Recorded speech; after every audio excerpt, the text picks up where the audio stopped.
ప్రస్తుతం మనతో పాటు ప్రముఖ తంత్ర జ్యోతిష్యులు, జ్యోతిష రత్న, జ్యోతిష సామ్రాట్ చింతా రుక్మాన్ గదరావు గారు మనతో ఉన్నారు. గురువు గారితో మాట్లాడేద్దాం. నమస్కారం గురుగారు. మాతృదేవోభవ, పితృదేవోభవ, ఆచార్య దేవోభవ. ఓం నమో మాందేశ్వరాయ నమః. గురుగారు, 2025 డిసెంబర్ మాసం విశేషంగా ధనుసు రాశి వాళ్ళు ఎలాంటి ఫలితాలు ఎక్స్పెక్ట్ చేయొచ్చు? సంవత్సరం చివరికి వచ్చేసాం, డిసెంబర్ మాసంలో ఉన్నాం. కొత్త సంవత్సరానికి సంబంధించి కూడా ఎటువంటి ప్రణాళికలు చేసుకుంటే బాగుంటుందో కూడా మనకు తెలిసింది. ఈ 2025 సంవత్సరము డిసెంబర్ మాసము ధనుసు రాశి వాళ్ళకి ఎలా ముందో చెప్పిన ముందు మన వాళ్ళు ఇంగ్లీషు సంవత్సరానికి బాగా అలవాటు పడ్డారు కాబట్టి ఇదే నిజమైన సంవత్సరం అనుకుంటున్నారు. ఇది ఇంగ్లీష్ సంవత్సరము, తెలుగు సంవత్సరం కాదు. కానీ మన వాళ్ళకు అనుగుణంగా మనము చెప్తున్నాం కాబట్టి ఈ డిసెంబర్ మాసము ఎలా ఉందో చెప్పుకునే ముందు ధనుసు రాశి వారి యొక్క ప్రత్యేకతలు మనం ఈ మాసం కొన్ని విశేషాలు చెప్పుకుందాం. ధనస్సు అంటే తెలుస్తాను, ఒక ఆయుధము, ఒక విల్లు. ఒక గుర్రానికి, 4 కాళ్ళ గుర్రానికి ఇక్కడి నుంచి మనిషి శరీరం, 2 చేతులు, బాణం ఎత్తుకున్నటువంటి గుర్తు అంతరిక్షంలో మన వాళ్ళకు కనిపించింది. ఇదే గ్రీకులు కూడా అదే చెప్పారు. కొన్ని సినిమాలు, హాలీవుడ్ సినిమాల్లో కూడా అలాంటి గుర్రాలతో మనుషులు ఉన్నటువంటి వ్యక్తుల్ని, రూపాలను పెట్టి సినిమాలు తీశారు. చాలా వేగంగా పరిగెత్తుకొని పోయి చేతులతో బాణాలు వేసేది. అంటే విల్లు అంటే ధర్మానికి ప్రతీక. విల్లు అంటే ధర్మానికి ప్రతీక అంటే ధర్మాన్ని కాపాడడం కోసం శ్రీరాముడు, అర్జునుడు, పరశురాముడు, భీష్ముడు, గొప్ప గొప్ప వాళ్ళంతా కూడా విల్లు చేత పట్టుకునే ప్రపంచాన్ని శాసించారు. ధర్మాన్ని ధర్మ సంరక్షణార్థం దాన్ని ఎత్తుకున్నారు. విల్లు అంటే ఒక టార్గెట్. ఈ టార్గెట్ ఓరియంటెడ్గా పనిచేసే వాళ్ళంతా ఈ రాష్ట్రంలో ఉంటారు. గొప్ప గొప్ప సైంటిస్టులు అంతా టార్గెట్ ఓరియంటెడ్ ఉంటారు. వాళ్ళు బ్రెయిన్లో ఉంటుంది వాళ్ళ విల్లు. కరెక్ట్ టార్గెట్ చూసి కొడతారు వాళ్ళు. మామూలు సాధారణ కొంతమంది యుద్ధంలో ఎంతోమంది విల్లు ఎత్తుకుంటారు. కానీ ప్రత్యేకంగా మనం కొంతమంది గురించి చెప్పుకున్నాం. రాముడు, అర్జునుడు, కర్ణుడు, అశ్వత్థామ, భీష్ముడు, ద్రోణాచార్యుడు, వీళ్ళంతా ఎత్తుకున్నాం. వాళ్ళ చేతుల్లో ఉన్నటువంటి విల్లులు మంత్రోపదేశంతో శక్తివంతంగా ఉంటాయి. ప్రపంచాన్ని అంటే ఏ చెప్తారు ఏమది డిసైడ్ చేస్తాయి, డిసైడ్ ఫ్యాక్టర్లో ఉంటాయి అవి. అంత దైవశక్తి వాటిలో వాళ్ళు నిశ్చిత్తం చేస్తుంటారు. మామూలుగా ఎత్తుకునేది ఒక కట్టి ఉంచుకొని పోయడంతా అది విల్లు కాదు. వాళ్ళు ఇంక వాళ్ళ డ్యూటీ కాబట్టి అది సాధారణ ఇస్తారు. ధర్మ సంరక్షణార్థం విల్లు చేతబట్టిన వాళ్ళు అంటే ప్రాచీన కాలంలో ధర్మాన్ని ధర్మరాశి అనేది ఇప్పుడు మీకు చెప్పాలని అసలు ఉద్దేశం. ఈ రాశి ధర్మరాశి. ఇక్కడ గురువు ఉంటాడు. గురువుకి మూల త్రికోణము, దైవరాశి గురువుని, తండ్రిని సూచిస్తుంది. తండ్రి, గురువు, ధర్మము, ఆలయము, గురూపదేశం అన్నాం కాబట్టి దైవబలము, ఇవన్నీ కూడా ఈ రాశిలోనే ఉంటాయి. గురూపదేశం లేనిదే ఏది ఏం కాదు. గురువు లేని విద్య ఫలితం ఉండదు. అందుకే ఏకలవ్యుడు మహావిలుకాడు అయినా కానీ కొంతవరకు పరిచయమై మళ్ళీ కనుమరుగైపోయాడు చరిత్రలో.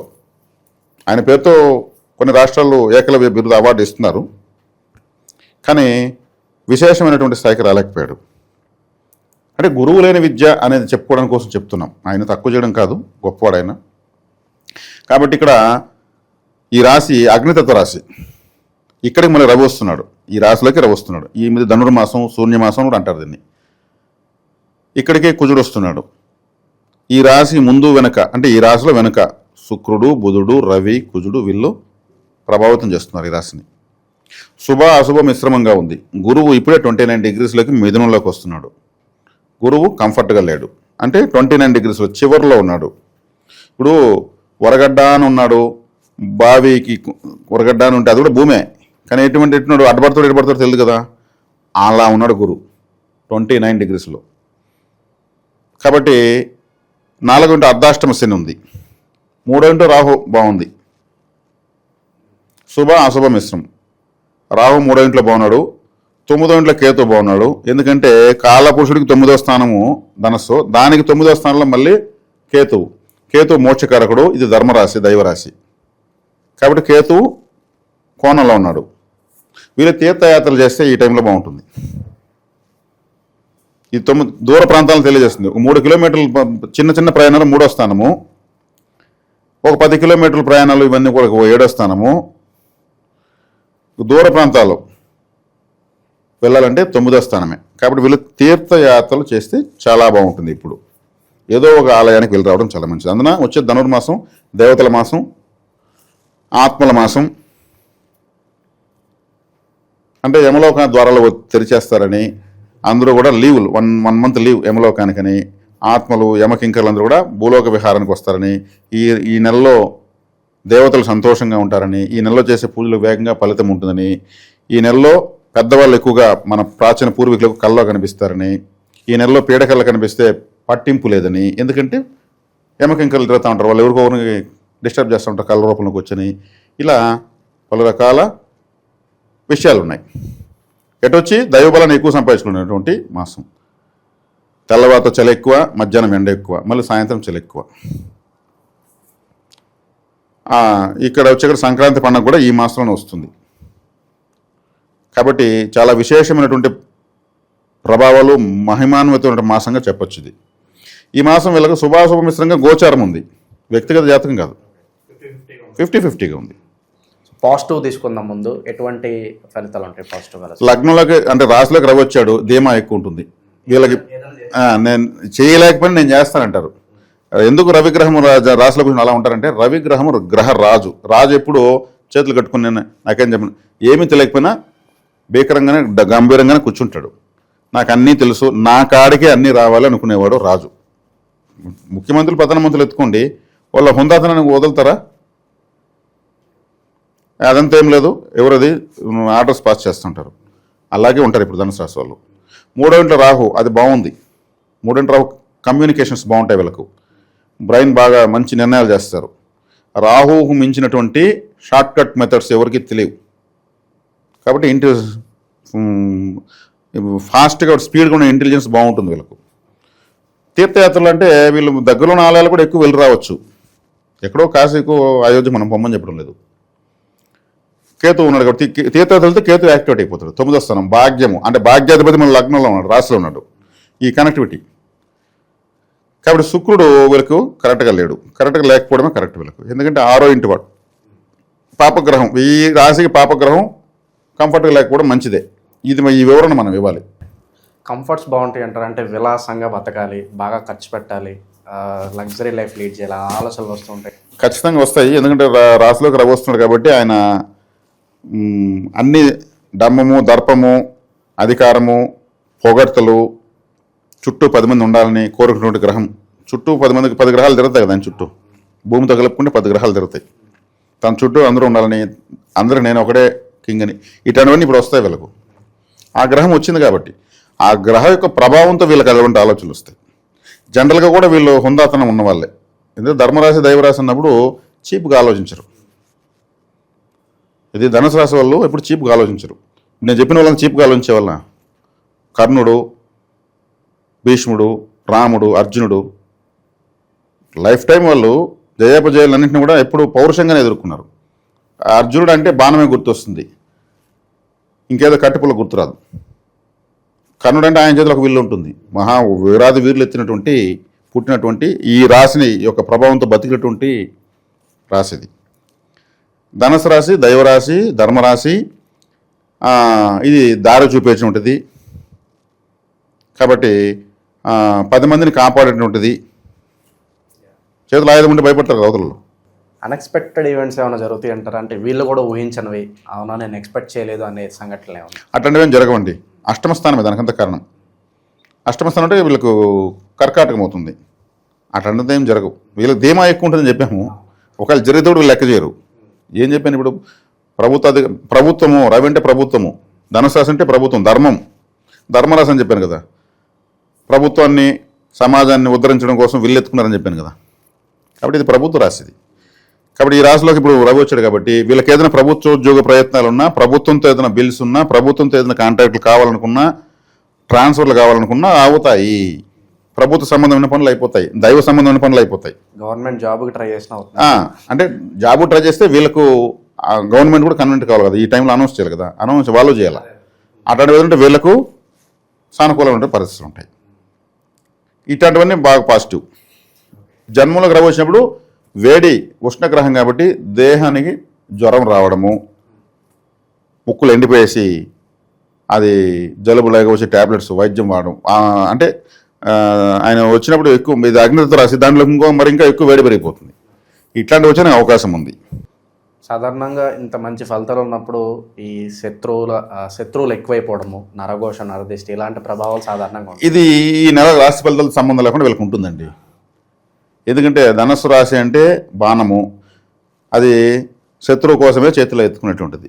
బాణం చేతిలో ఉన్నప్పుడు ఖచ్చితంగా శత్రువులు ఉండనే ఉంటారు. ఎత్తుకోకపోతేనే వీళ్ళకి సమస్య. అది చేతిలో ఉండాలి. ఇప్పుడు అంటే ఒక ఆయుధం లాంటి ఆలోచన ఉండాలి వీళ్ళకి. ఎప్పుడు ఆయుధం లాంటి పరిహారం కూడా ఏదైనా ఉంటే తెలియచేసిన తర్వాత ఆయుధం లాంటి పరిహారం తీసుకుంటే వీళ్ళకి ధనుసు రాశి వాళ్ళకు ఇది ధర్మరాశి దైవరాశి అన్నాం కాబట్టి దైవ మార్గాన్ని అనుసరించడం కరెక్టు. ఇక్కడ రవి గ్రహం మరింత ఉధృతంగా ఉంటుంది కాబట్టి సూర్య నమస్కారాలు ఖచ్చితంగా చేయాలి. వీళ్ళకి పితృదోషం ఖచ్చితంగా ఉంటుంది.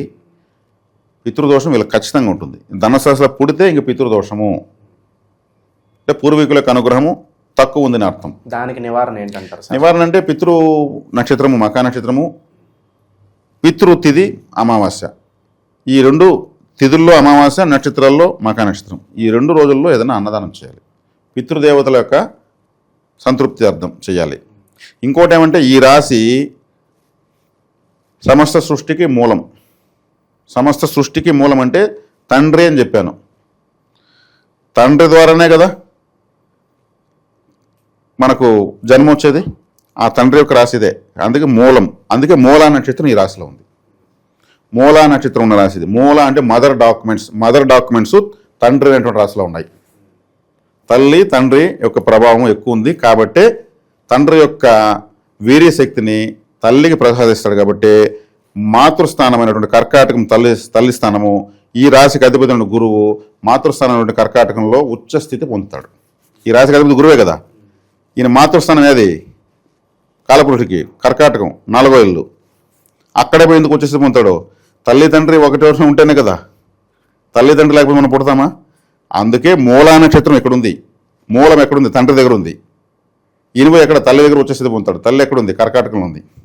అందుకే గురుచంద్రులు కలిస్తే గజకేశ్వర యోగం అని, శివరాజ యోగం అని రకరకాలు చెప్తారు. కాబట్టి విశేషమైనటువంటి శక్తివంతమైనటువంటి రాశి ఇది. కాబట్టి మూలా నక్షత్రం అనేది మదర్ డాక్యుమెంట్స్, మూలపత్రాలు, మదర్ డాక్యుమెంట్స్. వాళ్ళని మళ్ళీ చెప్తున్నాను. కాబట్టి చాలా శక్తివంతమైన రాశి. కాబట్టి పితృదోషం ఉంటుంది. రవి ఇక్కడ ఈ రాశికి మళ్ళీ 9 పితృస్థానాధిపతి రవి అయ్యాడు. కాబట్టి తీర్థయాత్ర చేయాలి, లేదా ఏదైనా ఆలయాలకు వెళ్ళి రావాలి. మూలా నక్షత్రం ఎక్కడ ఉందంటే ఆంజనేయ స్వామి కూడా ఇక్కడ పుట్టాడు. మూలా నక్షత్రం పుట్టాడు ఆంజనేయ స్వామి. జామ పండ్లు మూలా నక్షత్రం అంటే జామ పండ్లు ఎక్కువ ఆంజనేయ స్వామి నైవేద్యం పెట్టి ఆరాధించవచ్చు. ఎవరు? అనురాధ నక్షత్రం వాళ్ళు, జ్యేష్ఠ నక్షత్రం వాళ్ళు సంపత్తర కాబట్టి, పూర్వాషాఢ వాళ్ళు పరమితర కాబట్టి ఇట్లా చాలా ఉంది నక్షత్ర విజ్ఞానము. ఇప్పుడు మనం చెప్తే అసలు ఒక రాశి గురించి చెప్తే 1 నెల నేను చెప్పగలను. కానీ మనం మాస ఫలితాలు చెప్తున్నాం. మన రాశి వాళ్ళకి మనం నక్షత్రాల గురించి స్పెసిఫిక్గా చేస్తున్నాము. దానికి కూడా ఇవి ఇద్దామండి. మనము జ్యోతిష్ శాస్త్రంలో ఉన్నటువంటి అపారమైనటువంటి రహస్యాలను కూడా మనము మన వాళ్ళకు మన వీక్షకులు ఖచ్చితంగా ఇస్తాం. దానికి కంకణం కట్టుకున్నాము. ఎటువంటి ఉంది ఈ ప్రతి ఒక్క రాశి ఎంత గొప్పదో చూడండి. ఒక్కొక్కసారి ఆలోచించండి. ఇప్పుడు నేను ఈ రాశి గొప్పది అంటున్నాను, ఇక మిగిలిన రాశులు పనికిరాను అంటే వాటి గొప్పతనం మనం చెప్పేటప్పుడు అర్థమవుతుంది, నిర్ధారించుకుంటారు వాళ్ళకి, అప్పుడే అర్థమైపోతుంది. ఇది చాలా అవసరం. ఈరోజు అన్ని తెరిచిన పుస్తకంలాగా ఉండాలి. దీన్ని మరుగున పెట్టుకొని మాకే తెలుసు, మేమే చెప్తాము, మేము చెప్పిందే మీరు అనాలి కాదు. ప్రేక్షకులకు కూడా వాళ్ళకు కూడా నాలెడ్జ్ ఉంది, విజ్ఞానం వచ్చేసింది. చూసుకుంటే కంపేర్ ఏంటంటే ఇంకొంచెం ఎక్కువ వాళ్ళు తెలుసుకోవాలి. అది మన ఉద్దేశం. కాబట్టి ధనుసు రాశి అనేది చాలా చాలా గొప్ప రాశి.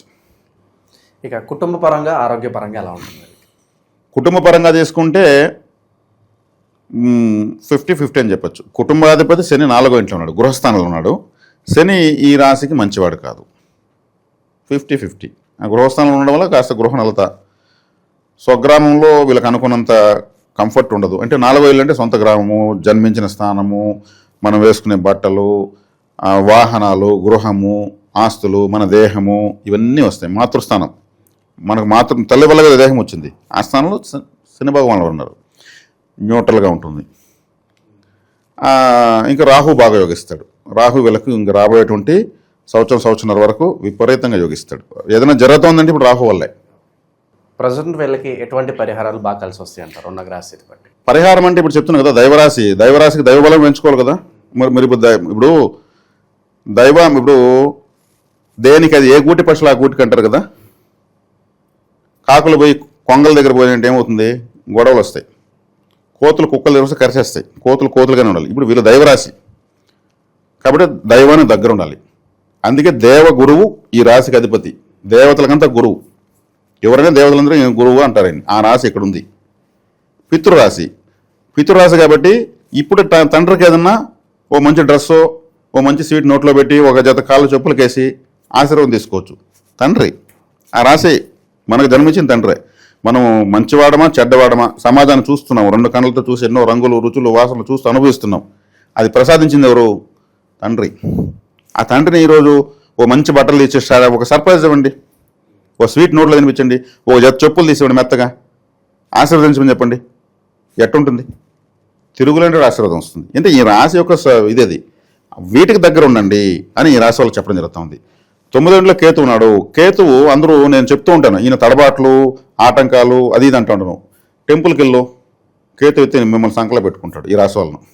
ఆయన మోక్షకారకుడు. మోక్షం ఎప్పుడు వస్తుంది? దైవం దగ్గర పోతే వస్తుంది.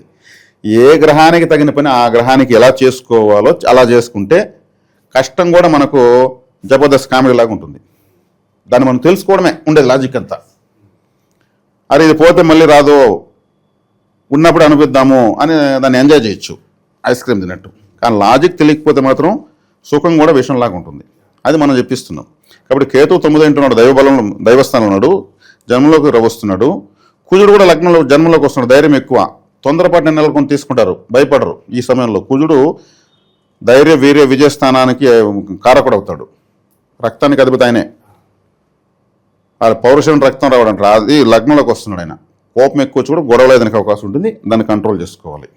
ఎందుకంటే మనం అది జాగ్రత్తలు కూడా చెప్పించాలి, ట్రాఫిక్ పోలీస్ లాగా. ఇప్పుడు ధనుసు రాశి వాళ్ళు కొంతమంది చూస్తూ ఉంటారు, గురువుగారు మా గురించి ఇంత గొప్పగా చెప్తుంటే చాలా బాగుంది, కడుపు నిండిపోయింది అనిపిస్తుంది అంటూ ఉంటారు. కానీ మా జీవితంలో ఇలా జరగట్లేదు అనుకున్న వాళ్ళకి ఏం చెప్తారు? వాళ్ళ వ్యక్తిగత జాతకంలో వాళ్ళు పుట్టినప్పుడు తిథి వార యోగ కరణాలు, నేను ఎన్నో టైటిల్స్ చెప్తున్నా, నిర్జీవ నక్షత్రం, తిథి శూన్యాలు ఎన్నో ఉంటాయి. వాటన్నిటిలో ఉండే హెచ్చుతగ్గుల వల్ల వాళ్ళకి అలా ఉంటాయి. ఇప్పుడు వస్తున్న గోచారాన్ని తీసుకొని మనం లైఫ్ టైం విజ్ఞానాన్ని కలిపి చెప్పడం జరుగుతుంది.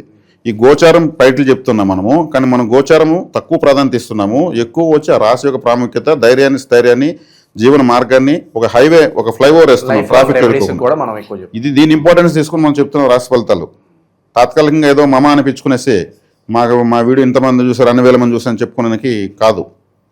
జ్యోతిషంగా చెప్పాలనేది మన ఉద్దేశం. కాబట్టి ధనుసు రాశి వాళ్ళకు జన్మజాతకంలో నేను పితృదోషం ఖచ్చితంగా ఉంటుందని చెప్పేసాను కదా, ఇంకా రాశి ఫలితాలకు సంబంధం లేదు. కాబట్టి వీళ్ళు ఏం చేయాలి?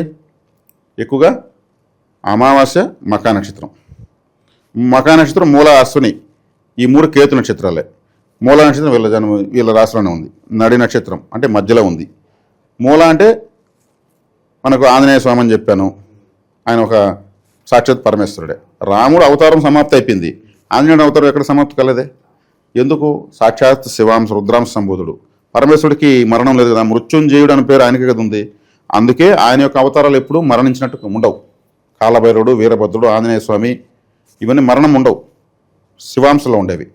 ఎవరో కొట్టి చంపినట్టు ఏదో ఉండదు, లేదా ఇంకేదో అవతారం ముగించినట్టు కూడా ఉండదు. బావు బ్రహ్మైన. అటు ఆ మూల నక్షత్రం ఇక్కడే ఉంది, చాలా గొప్ప నక్షత్రం. అటు ఇటు ఉన్న నక్షత్రం కూడా గొప్పవే. ఏ నక్షత్రం తీసిపడు కాదు, దేని ప్రత్యేకత మనం చెప్తాం, అది వేరే విషయం. కాబట్టి ధనుసు రాశి వాళ్ళు ఎప్పుడు దైవాన్ని దగ్గరకు ఉండడం వల్ల వీళ్ళకు విశేషమైనటువంటి శక్తి వస్తానే ఉంటుంది. నేనేం చెప్తున్నాను, వీళ్ళ రాశికి ఒక వైర్ తీసి టెంపుల్లో ఆ వైర్ చెక్కితే చాలు వీళ్ళు ఛార్జ్ అవుతూ ఉంటారు. టెంపుల్ అనేటువంటి రాశిది. కాబట్టి వీరాది వీరులంతా కూడా ధనుసు ఎత్తుకున్న వాళ్ళే. కాబట్టి ఇది ఈ యొక్క రాశి యొక్క చిహ్నం అనేది ప్రపంచాన్ని కాపాడటం కోసము, ప్రపంచాన్ని ఆశీర్వదించడం. మంత్రోపదేశ స్థానం కూడా ఇదే, గురువు ఇక్కడే ఉన్నాడు. మంత్రోపదేశం అనేటువంటి స్థానం కూడా ఇదే, మంత్రశక్తి అంతా కూడా ఇక్కడే ఉంది. ద్రోణాచార్యుడు అనేటువంటి ఒక గొప్ప గురువు కూడా ధనుసు రాశి ప్రభావంతోనే చరిత్ర తిరగరాశాడు. ఇది విషయం. కాబట్టి ఈ రాశి వాళ్ళు ఇప్పుడు దైవబలం ఎక్కువగా టచ్లో ఉండాలి. అమావాస్యకు మకా నక్షత్రం రోజు ఏదైనా అన్నదానం చేయాలి. అన్నదానం వండి మనం పెట్టలేమండి, మేమేం చేయాలి, నువ్వేం చెప్పేసామంటారు. కాశీ, అయోధ్య ఇట్లా గొప్ప పుణ్యక్షేత్రంలో 24/7 అన్నదాలు జరుగుతుంటాయి. ఆన్లైన్ ఫెసిలిటీ ఇచ్చారు, QR కోడ్లు ఇచ్చారు. 100 రూపాయలు వేయండి, మీరు వేయగలిగిన 100 వేయండి. 1116 ఇంత మినిమం ఇంత మనం చెప్పడం లేదు కదా. ఎవరి శక్తి మేర వాళ్ళు అమావాస్య రోజు ఎవరో తింటారు అక్కడ, వాళ్ళు తింటే కొంత రక్తం వాళ్ళకి తయారవుతుంది. ఇక్కడ మీకు మీ పితరుల ఆశీర్వాదం వస్తుంది. అంతే, వర్చువల్ కనెక్టివిటీనే కదా మొత్తము. ఇలా చేసుకోవచ్చు. మనం వండి మనం పెట్టాలంటే అయ్యే పని కాదు. ఇప్పుడు ఆ సౌకర్యాలు వచ్చాయి. ఒకప్పుడు కాలం చాలా ఇబ్బంది పరిహారాలు చేయాలంటే. బాధపడకుండా వండి పెట్టాలి, బాధపడుతూ వండి పెడితే అది పరిస్థితి కూడా రాదు. అంత కఠినంగా లేవు, ఇప్పుడు ఈజీ అయిపోయింది కాబట్టి చేసుకోవచ్చు. ఓవరాల్గా ధనుసు రాశి వారి స్థితిగతులు ఈ మాసంలో, అలాగే జీవితాంతం కూడా ఎలాంటి జాగ్రత్తలు తీసుకోవాలి, దోష నివారణ ఏ విధంగా చేసుకోవాలి, అద్భుతంగా వివరించారు. ధన్యవాదాలు. ధన్యవాదాలు.